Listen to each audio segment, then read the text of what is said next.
वो हिंदू लड़का जिसने कभी सोचा भी नहीं था एक दिन पूरी दुनिया उसके संगीत पर थिरकेगी। ये कहानी सिर्फ नाम बदलने की नहीं है।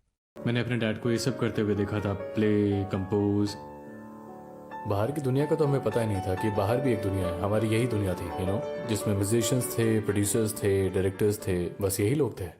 ये संघर्ष, आस्था, मेहनत और संगीत की जीत की कहानी है। नाम बदला, लेकिन संगीत कभी नहीं बदला। धर्म बदला, लेकिन इंसानियत कभी नहीं बदली।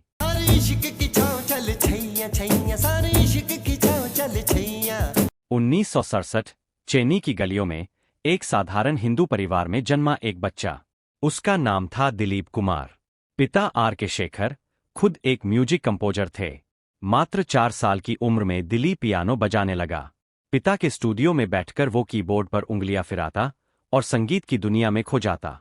लेकिन जीवन ने जल्द ही एक कठिन मोड़ लिया। जब वो सिर्फ 9 साल का था, उसके पिता का देहांत हो गया। कैंसर ने परिवार को तोड़ दिया। आर्थिक तंगी, मां का संघर्ष, 4 बच्चों की परवरिश। दिलीप की पढ़ाई अधूरी रह गई, लेकिन संगीत ने उसे कभी नहीं छोड़ा। वो स्कूल छोड़कर प्रोफेशनल कीबोर्ड प्लेयर बन गया। दिन-रात मेहनत की, अलग अलग कंपोजर्स के साथ काम किया, इलैयाराजा से लेकर दूसरे म्यूजिक डायरेक्टर्स तक। फिर आया वो पल जब परिवार गहरे आध्यात्मिक संकट से गुजर रहा था।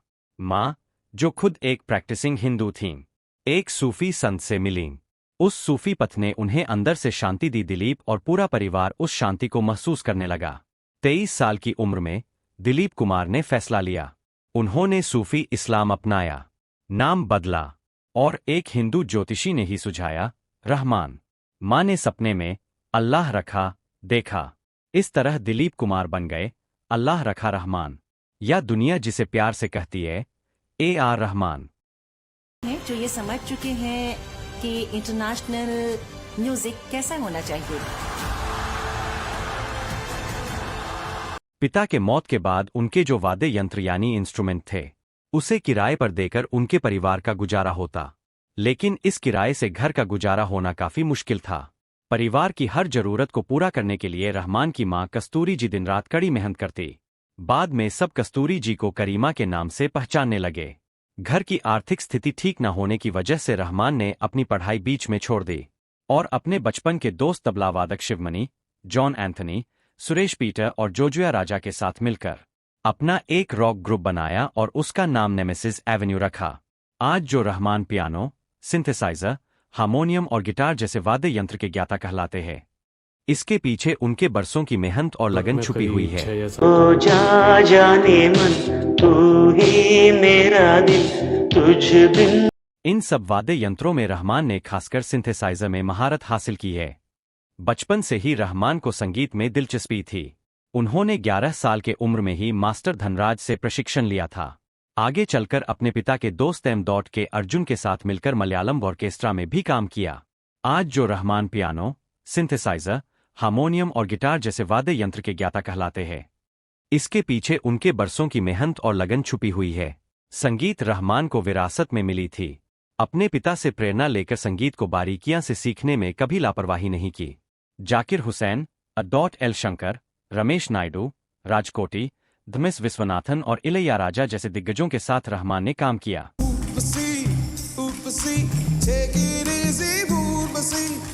और अपने कला और हुनर को कामयाबी के शिखर पर पहुंचा। रहमान के मेहनत और लगन में उन्हें ट्रिनिटी कॉलेज, लंदन के संगीत विभाग से स्कॉलरशिप भी दिलवा दी।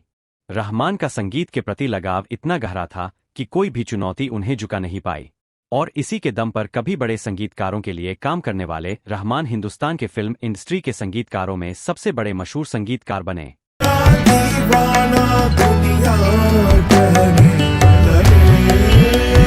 अब तक रहमान जी ने 100 से भी ज्यादा गानों को अपनी संगीत देकर उन्हें सजाया है। सिर्फ हिंदी ही नहीं बल्कि और भी कई भाषाओं में उनके गाने लोगों का मनोरंजन कर रहे हैं। रहमान ने साल 1992 में आई तमिल फिल्म रोजा से अपने करियर की शानदार शुरुआत की। अपने घर के पीछे इन्होंने पंचतन रिकॉर्ड इस नाम का एक स्टूडियो बनाया था, और वह वक्त के साथ हिंदुस्तान का सबसे मशहूर स्टूडियो बन गया। इन्होंने शुरुआत में विज्ञापन टीवी चैनल पर संगीतकार काम चलाया था, लेकिन तमिल फिल्म रोजा के कामयाबी ने रहमान को फर्श से उठाकर अर्श पर बिठा दिया। रहमान को अपने बेहतरीन प्रदर्शन के लिए रजत कमल अवार्ड से भी सम्मानित किया गया था। उनकी पहली हिंदी फिल्म रंगीला थी और रहमान की कुछ सर्वश्रेष्ठ फिल्में रोजा, बॉम्बे, दिल से, ताल, लगान, वंदे मातरम, दिल्ली 6, मेरा रंग दे बसंती, स्लमडॉग मिलियनेयर और सूफी और हिंदुस्तानी पंचवाद में महारत रखने वाले रहमान साहब का काम सिर्फ फिल्म तक ही सीमित नहीं है, बल्कि उन्होंने अमेरिका के पॉप सिंगर और डांसर माइकल जैक्सन के साथ जर्मनी में स्टेज परफॉर्मेंस भी दी है।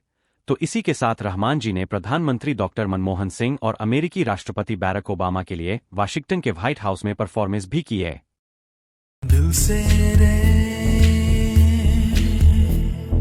दिल तो आखिर। हिंदी फिल्म इंडस्ट्री में अक्सर ये चर्चा होती रहती है कि ए.आर. रहमान ने धर्म परिवर्तन क्यों किया। क्या यह कोई पब्लिसिटी स्टंट था या फिर यह एक रूहानी पुकार थी? तो सच के पीछे बहुत बड़ी एक पारिवारिक मजबूरी थी। साल 1989 में रहमान की छोटी बहन इतनी बीमार हो गई कि डॉक्टर ने अपने हाथ खड़े कर दिए और कोई भी दवा असर नहीं कर रही थी। तब डॉक्टर ने भी कह दिया कि अब इनकी बचने की कोई उम्मीद नहीं है। तब पूरा परिवार हताश हो चुका था। उस वक्त एक डूबते हुए को तिनके का सहारा मिला। उस वक्त रहमान के मां की मुलाकात एक मुस्लिम फकीर से होती है और कहा जाता है कि उस फकीर की दुआओं ने वह कर दिखाया जो मेडिकल साइंस नहीं कर पाया। रहमान की बहन पूरी तरह से ठीक हो गई। इसे मां और रहमान ने चमत्कार माना और 23 साल की उम्र में रहमान और उनके पूरे परिवार वालों ने हिंदू धर्म छोड़कर धर्म परिवर्तन करके इस्लाम अपनाकर मुसलमान बन गए। हालांकि रहमान अपने biography the spirit of music से एक और दिलचस्प किस्सा सामने आता है कि बचपन से रहमान को दिलीप नाम बिल्कुल पसंद नहीं था। शादी से पहले जब उनकी मां उनकी बहन की कुंडली दिखाने एक ज्योतिषी के पास गई तो उस ज्योतिषी ने कहा था कि इस लड़के का नाम बदलेंगे तो आपकी किस्मत भी बदल जाएगी। उस वक्त मां ने उनका नाम अल्लाह रख दिया और रहमान ने अपना पसंदीदा नाम रहमान जोड़कर उसे ए.आर. रहमान बना दिया। नाम बदलने के बाद मानो जैसे किस्मत के दरवाजे खुल गए। साल 1992 में रहमान ने चेन्नई में अपना खुद का पंचतन रिकॉर्डिंग स्टूडियो शुरू किया। यह बात उसे वक्त कौन जाता जानता था कि यह एशिया का सबसे शानदार और मशहूर स्टूडियो बनेगा।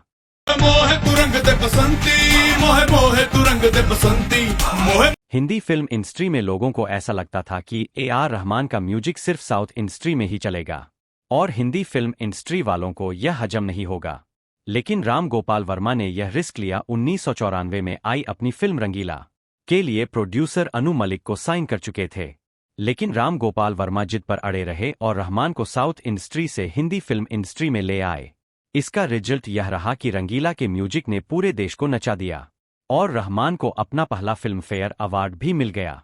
बताया जाता है कि रहमान अपने आस्था और उसूलों के बहुत पक्के हैं।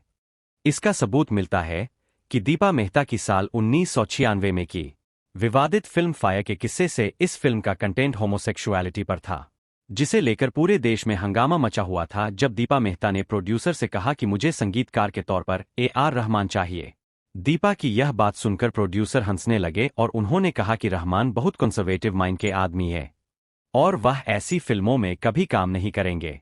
दीपा मेहता ने हार नहीं मानी और ए.आर. रहमान से मुलाकात के बाद रहमान ने दीपा के सामने शर्त रखी कि वह पहले पूरी फिल्म देखेंगे। रहमान के ही घर पर उन्होंने अपनी पत्नी और दीपा के साथ पूरी फिल्म देखी और जब उन्हें पूरी फिल्म देखने के बाद इसकी थीम समझ आए तो उन्होंने इस फिल्म में काम करने के लिए हाँ कह दिया। रहमान ने इस फिल्म के लिए 14 इंस्ट्रूमेंट साउंड ट्रैक तैयार किए और यह साबित कर दिखाया कि कला किसी बंधन की मोहताज नहीं है।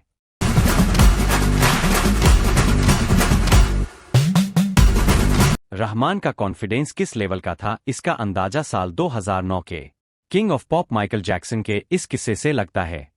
जब माइकल जैक्सन के मैनेजर ने रहमान से कहा कि एमजे यानी माइकल जैक्सन उनसे मिलना चाहते हैं, तभी रहमान ने ईमेल पर इसका जवाब देते हुए कहा कि मैं अभी नहीं मिलना चाहता, अगर मैं ऑस्कर जीता तभी मिलूंगा वरना नहीं। रहमान को इस बात का पूरा यकीन था कि वह ऑस्कर जरूर जीतेंगे और ऑस्कर जीतने के बाद ही रहमान माइकल जैक्सन से मिलने पहुंचे। माइकल जैक्सन ने खुद रहमान के आने पर अपने घर का दरवाजा खोला, उनका स्वागत किया। फिर बाद में उन्होंने जय हो की काफी तारीफ की और अपने डांस मूव्स दिखाए और दोनों मिलकर फिल्म रोबोट के लिए एक गाना भी तैयार करने वाले थे। मगर अफसोस की गाना तैयार करने से पहले ही 25 जून 2009 को दिल का दौरा पड़ने की वजह से माइकल जैक्सन का निधन हो गया। जानकारों की माने तो जिस ऑस्कर ने रहमान को बादशाह बनाया, उसी ने हिंदी फिल्म इंडस्ट्री में ए.आर. रहमान के करियर को खत्म किया। शेखर कपूर ने रहमान के ऑस्कर जीतने के बाद सोशल मीडिया पर एक ट्वीट किया था। उन्होंने लिखा था कि रहमान तुम्हारे साथ दिक्कत यह है, तुम ऑस्कर ले आए। बॉलीवुड में ऑस्कर किस ऑफ डेथ यानी मौत का बुलावा है। तुम्हें इतना टैलेंट है कि बॉलीवुड उसे हैंडल नहीं कर सकता। स्वर्गीय अदाकार सुशांत सिंह राजपूत की फिल्म दिल बेचारा के दौरान डायरेक्टर मुकेश छाबड़ा ने इस बात का खुलासा किया कि जब वह रहमान के पास जाने से इंडस्ट्री के कई बड़े लोगों ने उन्हें रोका था और कहा कि रहमान के पास मत जाओ, वह अब काम नहीं करेगा। रहमान का दर्द झलक कर बाहर आया और रहमान ने दुनिया के सामने कहा कि मैं अच्छी फिल्मों को मना नहीं करता, लेकिन बॉलीवुड में एक पूरा गैंग मेरे खिलाफ काम कर रहा है। मेरे बारे में झूठी अफवाहें फैलाई जा रही है ताकि मुझे काम ना मिल सके। इस गैंग में कौन कौन शामिल थे? कुछ लोग कहते हैं करण जौहर, सुभाष घई जैसे दिग्गज लोगों से अनबन इन्हें भारी पड़ गई।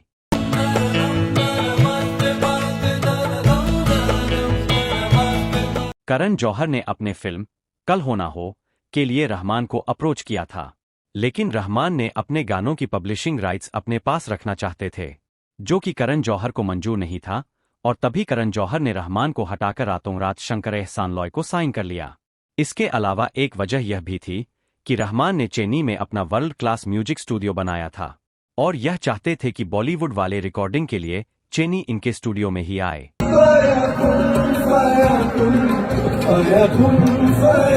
यह भी बताया गया कि रहमान रात के 12 के बाद ही रिकॉर्डिंग करते थे, जो कि कुमार सानू जैसे दिग्गज को यह पसंद नहीं था।